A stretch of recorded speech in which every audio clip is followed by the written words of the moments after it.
Brighton have only lost 3 of their last 12 league matches against Arsenal, which obviously means Brighton are going to beat Arsenal this weekend. Camps, what do you reckon?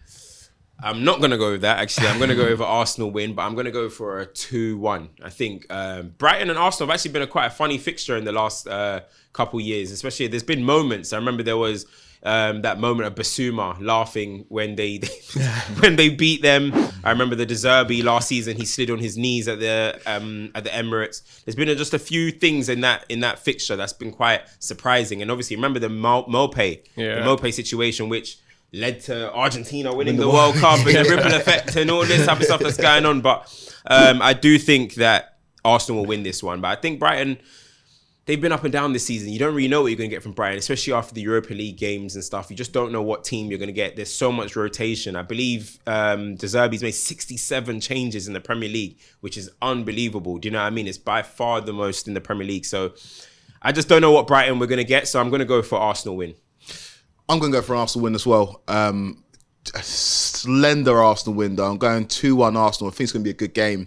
I just think when you look at this Arsenal team, they're probably the most settled team in the Premier League. I think out of all the teams, maybe again along with Liverpool, you can name their starting 11 basically, maybe apart from right back if you have Tomiyasu or Ben White. But I just think Arsenal have a little bit too much for a Brighton team that are trying to balance playing in Europe and playing Premier League football as well. They've got European fixture this week, but again, they're already through in the Europa League. So they might be able to rest players and have the strongest team on the weekend. I just think Arsenal, at this moment in time, despite the fact they lost to Villa last time out, they've got a goal. And we all know what that goal is, and it's to try and win the Premier League. And I think at home against a Brighton team that have not been the best this season, they'll just have a little bit too much. Just on Brighton, Cameron, you made a good point about them scoring and conceding a lot of goals. They've scored 33, they've conceded 28. So essentially every game they score a goal, they concede a goal. I can't remember the exact stat, but I'm pretty sure it's something like the last 12 or 13 games in the league, both teams have scored. So you know Brighton will concede and we know Arsenal can score. Let's start the conversation around Arsenal.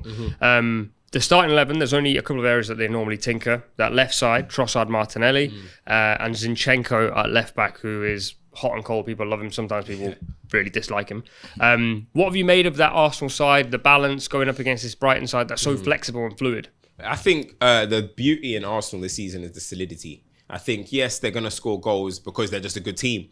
But defensively is what has really impressed me about Arsenal. And I look at Gabriel, Saliba and Declan Rice. That's the three that I look at. And I'm like, that's a connection right there. That's a core. And we know through the years, you know, when Liverpool won the league, Fabinho, Matip and Van Dijk. And when you guys have won league, John Terry, Ricardo Carvalho and Makelele, you've got to have that kind of spine to really, everyone kind of got to feed off that, you know, they're the defensive leaders. So I think when coming up against a team like Brighton and you have them three, they can feel a bit comfortable, you know what I mean? And that's why they can rotate, Tomiyasu or Ben White, all right, cool, that's all right. Zinchenko or whoever, that's okay. It doesn't really matter because you've got that trio. So I think that's the best thing about Arsenal this season is the solidity.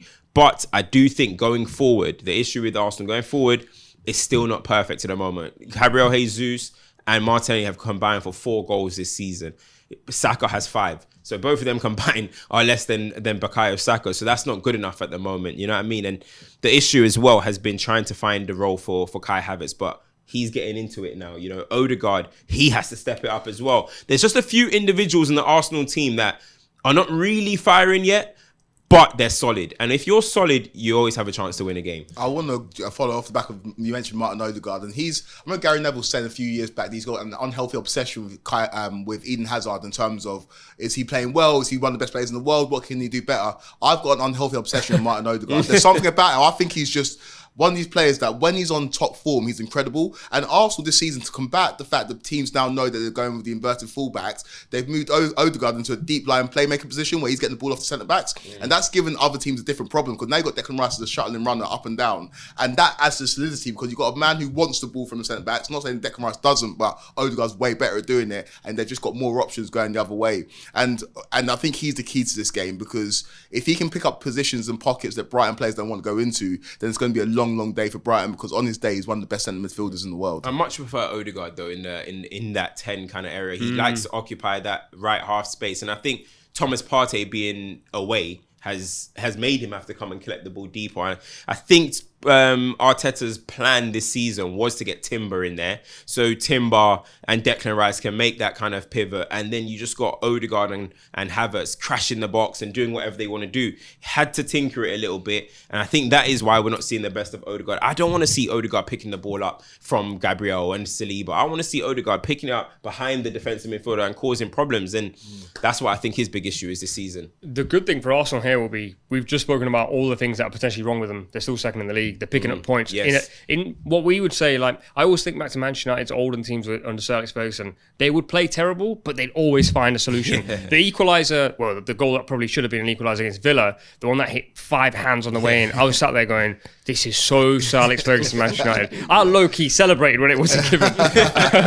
One man we barely mentioned is Kai Havertz.